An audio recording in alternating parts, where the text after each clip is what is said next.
Vâng, đập pha chạy rất nhanh. Viên chúng ta lùi xa đầu băng một chút để cho các vận động viên khoảng. Vâng, anh rất nhanh. Vâng, như vậy là cả hai đội đã hoàn thành xong phần thi của mình. Chúng ta nhanh chóng quay về đích ạ. Vâng, một sự nỗ lực rất lớn. Cố lên nào. Vâng, ở những bước đầu tiên thì anh thể hiện rất nhanh, nhưng mà rất tiếc là anh đã. Cố lên nào, chúng ta thi đấu thời gian em ơi. Cố lên. Bình tĩnh nào, cố lại nào.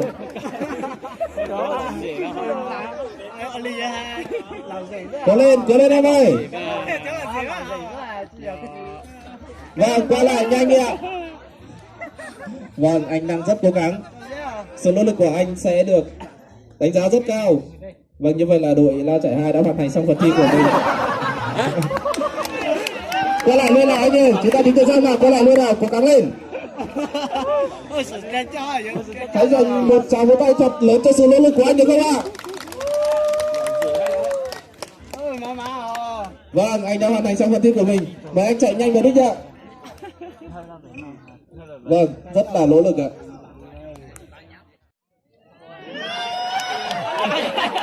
Vâng. Không biết là sáng nay anh có làm một tí nào không ạ? Một tràng vỗ tay, cố gắng chạy nào.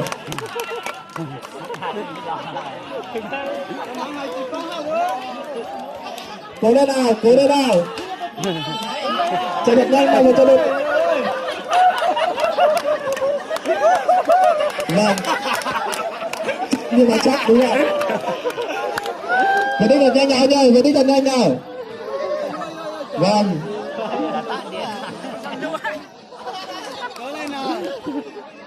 Đồng chí chống cận hộ đã rất cố gắng, cố lên em ơi. Cái nào không? Cố lên nào.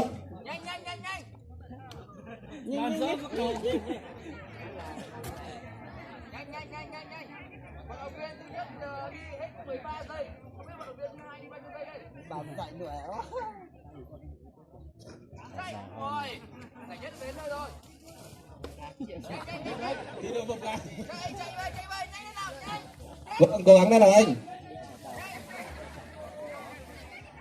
Vâng. Hai bạn.